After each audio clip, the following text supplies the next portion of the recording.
তো ফরজুমের পক্ষ থেকে সবাইকে জানাই আন্তরিক শুভেচ্ছা এবং স্বাগতম। তো আজকে দেখবো গোল্ড মার্কেট এই সপ্তাহে কি হবে বা কি হতে যাচ্ছে।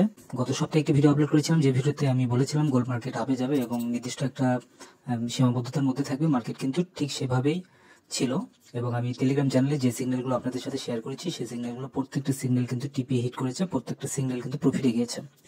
তো এই সপ্তাহে দেখি যে মার্কেটে আসলে কোন দিকে যাবে। তো দেখুন আমি এখানে অলরেডি লাইনটা টেনে রেখেছি। তো এখানে মার্কেট অ্যাভারেজে কিন্তু আপের দিকে যাচ্ছে। এখানে যে পজিশনটা ছিল দেখুন, এখানে ছিল প্রায় 2300-2300 কাছাকাছি মার্কেট ছিল। তো এখান থেকে কিন্তু মার্কেট অ্যাভারেজে আপের দিকে গিয়েছে। মার্কেট ডাউনে আসার কিন্তু কোনো চান্স দেখছি না। এবং আমি বলেছিলাম যে 2500-তে মার্কেট হিট করবে, 2500-তে হিট করার পরও মার্কেট কিন্তু এখন 2700-তে চলে আসছে। সেটাও আমি বলেছি মার্কেট 2700-তে হিট করবে। তো আজকে আবারও বলছি মার্কেট কিন্তু 3000-এ হিট করবে।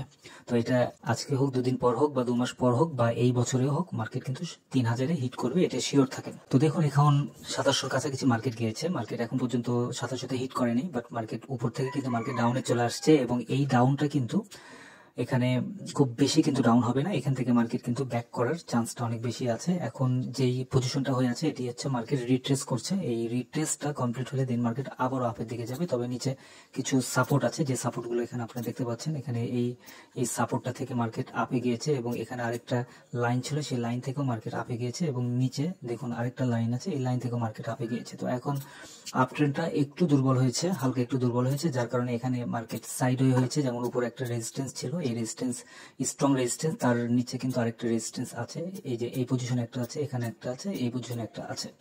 তো এই কাছাকাছি থেকে কিন্তু আবার ঘুরে চলে আসছে এবং এখান থেকে আবারও আপে গিয়েছে, সেখান থেকে আবারও কিন্তু নিচে চলে আসছে। তো নিচে যে সাপোর্ট যে লেভেলটি আছে, এই লেভেলটা কিন্তু পার করেনি। এখানে আরেকটা সাপোর্ট লেভেল আছে, এখানে এটাও কিন্তু পার করার চান্সটা আছে অনেক বেশি। তো যদি এই সাপোর্ট লেভেলটা যদি পার করে মার্কেট নিচে আসবে, দেন মার্কেট আবার উপরে চলে যাবে। আর নিচের এই সাপোর্টটা যদি পার করে মার্কেট আরো একটু নিচের দিকে আসবে। এক কথায় আপনার 2600-তে মার্কেট হিট করার চান্সটা আছে। এখান থেকে মার্কেট হয়তো আবারও আপে যাওয়ার চান্সটা অনেক বেশি আছে। তো এখন এখানে যে পজিশনটা হয়ে আছে, এই পজিশন অনুযায়ী আমরা অ্যাকচুয়ালি দেখবো যে কোন পজিশনে আমরা বাই এন্ট্রি নিলে বা এসএল এন্ট্রি নিলে আমাদের লাভটা হবে এবং লসের পরিমাণটা অনেক কম আসবে। তো সর্বপ্রথম আমি এখানে এটার সঙ্গে আমি একটু 200 মুভিং অ্যাভারেজটা আমি সেট করি। 200 মুভিং অ্যাভারেজ সেট করলে আরো ক্লিয়ার আমরা বুঝতে পারবো যে অ্যাকচুয়ালি কোন পজিশনগুলো আমাদের মানে এন্ট্রিগুলো নেওয়া ঠিক হবে। আচ্ছা, 200-এর সঙ্গে আরেকটা মুভিং অ্যাভারেজ সেট করব। এখানে 150 মুভিং অ্যাভারেজ সেট করি। এটা করলে আরো ভালোভাবে বুঝতে পারবো যে অ্যাকচুয়ালি কি হতে পারে এই সপ্তাহে। আচ্ছা, দুইটা মুভিং অ্যাভারেজ আমি এখানে সেট করলাম। এখন আমরা এখানে 4 আওয়ার অনুযায়ী যদি দেখি, সেক্ষেত্রে কিন্তু দেখা যায় যে মার্কেট এখন এখানে অনেকগুলো ক্যান্ডেল কিন্তু এখানে তৈরি হয়েছে, যে ক্যান্ডেলগুলোতে মার্কেট ধরুন এখানে স্পাইক দিয়েছে, মার্কেট নিচে চলে আসছে, বাট এখানে আবার স্পাইক দিয়েছে, বাট মার্কেট উপরে যায়নি।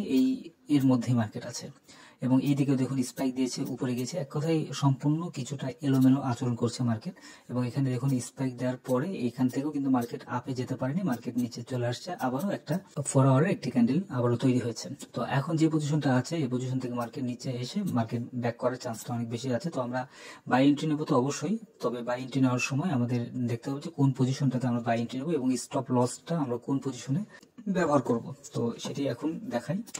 তো অবশ্যই বাই এন্ট্রি নেব, বাই এন্ট্রিটাই ফোকাসটা আমরা করব সবচেয়ে বেশি। বাই এন্ট্রি নিলে আমাদের এসএল পজিশনটা হবে, আমরা এসএলটা দেব 26-20-এ আমরা এসএল ব্যবহার করব। অবশ্যই এখানে মার্কেট যখন আপনারা এই এসএল এর কাছাকাছি যখন আসবে তখন আপনাদের বাই এন্ট্রিটা নিতে হবে। আর নিচে আসলে আরেকটা এসএল আমরা ব্যবহার করব, সেটি হচ্ছে এসএল 2600।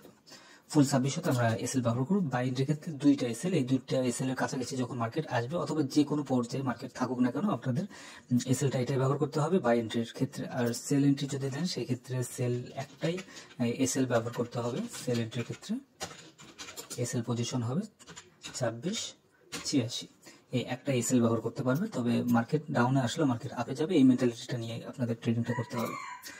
তবে মার্কেট ডাউনে আসলে আবার মার্কেট আপে যাবে, এই মেন্টালিটিটা নিয়ে আপনাদের ট্রেডিং করতে হবে। আর এই সপ্তাহে যে সিগন্যালগুলো আমি আপনাদের সাথে শেয়ার করবো, অবশ্যই টেলিগ্রাম চ্যানেলে জয়েন করবে। টেলিগ্রাম চ্যানেলে একদম ইনস্ট্যান্ট যেই সিগন্যালগুলো আছে, মার্কেট অ্যানালিসিসগুলো আছে, সেই জিনিসগুলো আমি শেয়ার করে থাকি। ধন্যবাদ সবাইকে ফরিদ আমার সঙ্গে থাকার জন্য।